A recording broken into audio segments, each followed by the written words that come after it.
Hi, my name is Jerry, and I'm a twin troller boat owner. Lately it's been extremely windy, so I have not been fishing in my boat. However, I've been getting ready to go fishing, and I wanted to show you some things.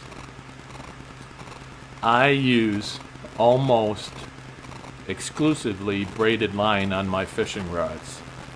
Once in a while I have fluorocarbon, once in a while a monofilament, but not very often nowadays.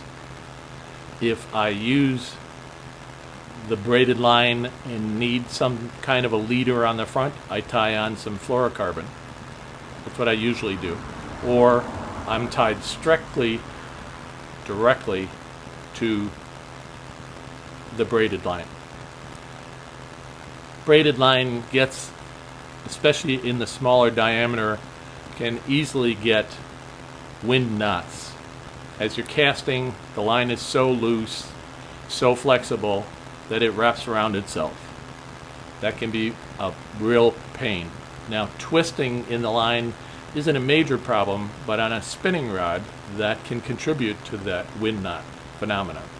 So I'm going to make something that will help me stop that from happening. Now, what I'm going to make, you can buy the components for in a store and make it yourself, but I'm going to do it with my furnace, which I melt lead, and I have molds that will let me make what I want to do.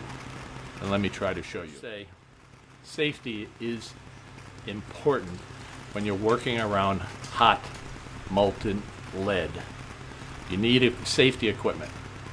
You need a pair of gloves, pair of glasses, safety glasses if you've got them, or these are glasses. I also have a bucket of water here in case there's an issue. However, you have to be really aware you cannot get water on that molten lead or it literally will explode. What happens is the water evaporates into a gas immediately, and it causes very much like an explosion and spreads the lead through the air all over the place in a big splash. You can get severely burned. But I have the water here, a bucket, just in case I need it to cool down a component after I make it, or if I set myself on fire or something stupid like that. These are what normal molds are. They look like these. These are pretty fancy. I've got a bunch of them. These are old ones. These are way before I was born. This is a lead furnace. It's electrically operated. It melts the lead. When it gets hot enough, you lift up this, and the lead comes out the bottom. I don't know if you can see that.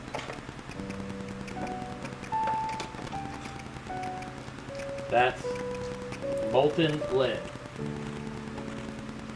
or was. It's now solidified. Put it back in, we'll just melt back down again. They stir the lead with these pieces of wire.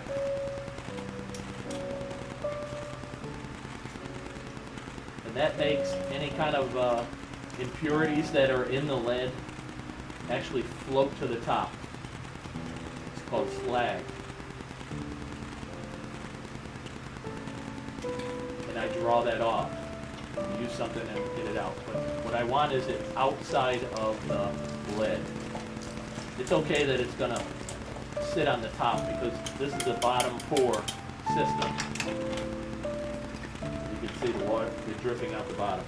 I've taken off my hat so it won't get in the way.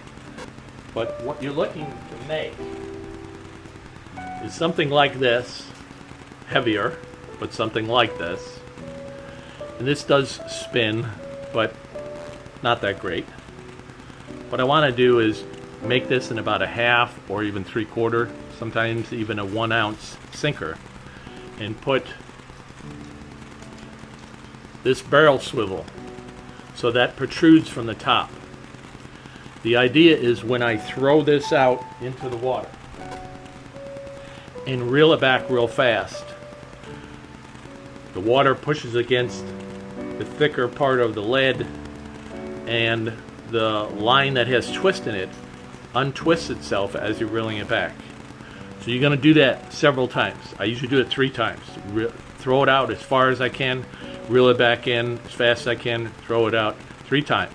And I'm going to show you something. Normally you've got a hook on the end. Now, you want to take a worm or anything you've got in the end, just want the bare hook. If you put this through, that will generally stay on there. Now that's a big hole. That's why I'm using this size. It's a number 10 swivel.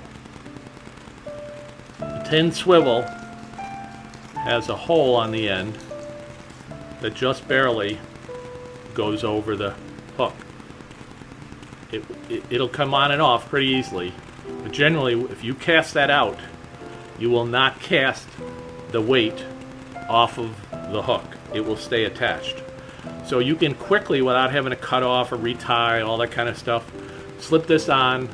If you had a plastic worm in it, just take the worm off, give it a couple of casts real as far as you can make it, reel it back fast, take this back off, put it in your pocket, go back to fishing. This was floating in the lead. It's a metal hook.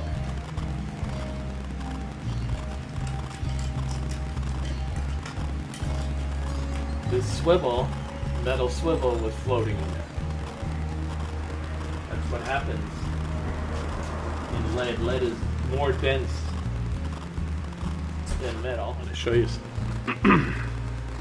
In order to make sure that this stays in the lead, I attach a little piece of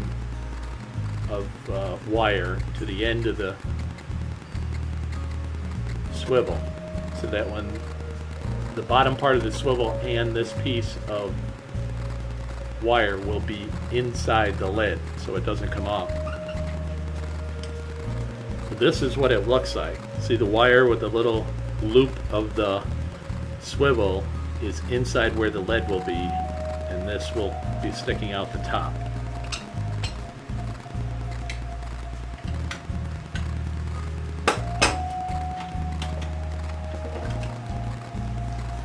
Now, this is an older mold, so I got to squeeze it pretty hard to make it to seal.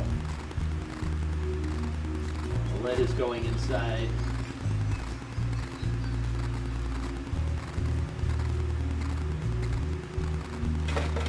Filled up the overflow. Tap it to quite to get any of the lead down inside that it needs to be.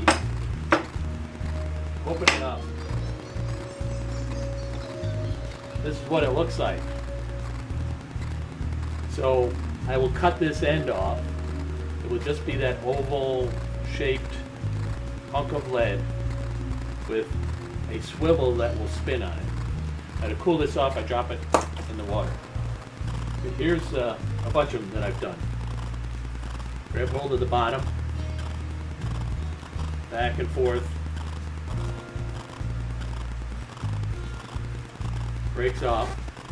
Now these are a little bit wet. Just lean back a little. You can see that. Tiny bit of lead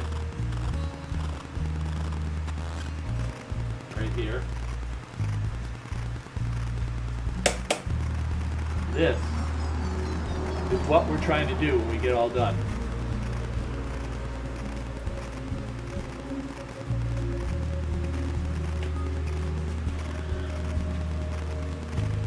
Just a weight with a swivel on the end.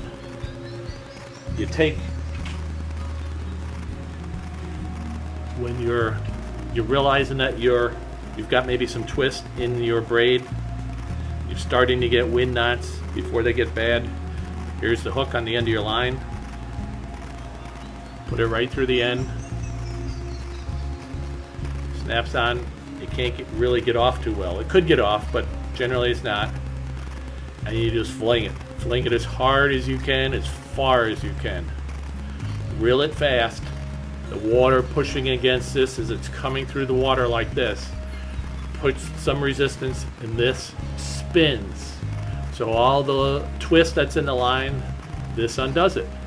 Get it back to you, throw it back out as far as you can, do it again. I usually do it 3 times. Throw it out, spin it. On the way back, it just spins by itself. If it's not spinning, it means that there's nothing left. Of course, you can't see that. When you get all done, take this, put it in your pocket, go back to fishing. It works well. Again, if you like my videos, feel free to give me a thumbs up or subscribe. If you don't like them, don't bother. Have a nice day. Bye now.